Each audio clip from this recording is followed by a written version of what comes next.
to be able to proceed with the approval of the committee report, the resolution, and the articles of impeachment, and to be able to transmit it to the plenary. No? I-defend pa natin yan before the plenary vote. Noong 19 Congress Bagal sa nyo. unang pagtatangkang i-impeach ng Kamara si VP Duterte, kabilang si Congresswoman Luistro sa House Prosecution Team.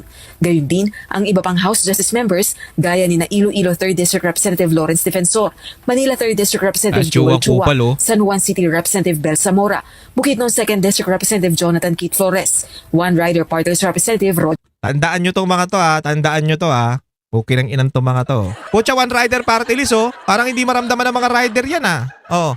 Pero mo, putang ina, ginamit nila sino ba to?